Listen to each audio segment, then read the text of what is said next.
Pemirsa, dalam masa pandemi COVID-19, banyak sektor usaha terdampak sehingga minta restrukturisasi kredit dari sektor perbankan.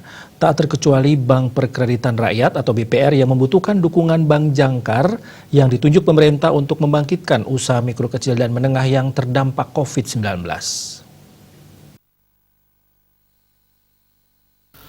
Wakil Ketua DPD Perbarindo Bali, IDGM Dharma Wijaya mengatakan pemerintah melalui Otoritas Jasa Keuangan atau OJK berencana menunjuk sejumlah bank untuk jadi bank jangkar yang membantu perbankan melakukan restrukturisasi kredit debiturnya yang terdampak pandemi COVID-19.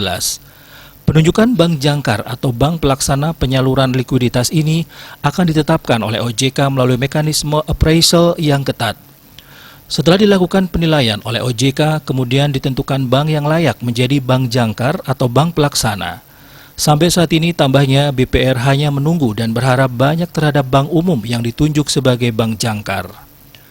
Bank-bank yang akan ditunjuk sebagai bank jangkar atau bank pelaksana ini menurutnya akan sangat hati-hati dalam mencari pasangannya. Bank jangkar ini diharapkan bisa betul-betul berperan membantu BPR dalam membangkitkan UMKM yang terdampak COVID-19. Menurutnya, akibat COVID-19, kegiatan bisnis dari sektor usaha di Bali belum bisa berjalan seperti biasa.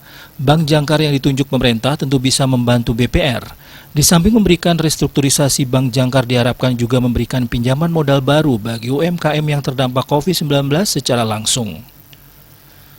Dharma Wijaya meyakini bank-bank jangkar akan minta jaminan dari bank-bank peserta yang akan menerima bantuan likuiditas dari pemerintah.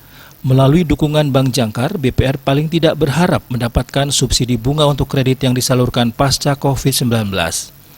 Semua ini tentu ada kriterianya. Dengan dukungan bank jangkar, masyarakat nasabah BPR mendapatkan stimulus dari pemerintah. BPR selama ini disebutnya belum bisa mengakses langsung dana pemulihan COVID-19 dari pemerintah. BPR bisa masuk melalui bank umum sebagai bank jangkar untuk pemulihan sektor usaha di masa COVID-19, ujarnya.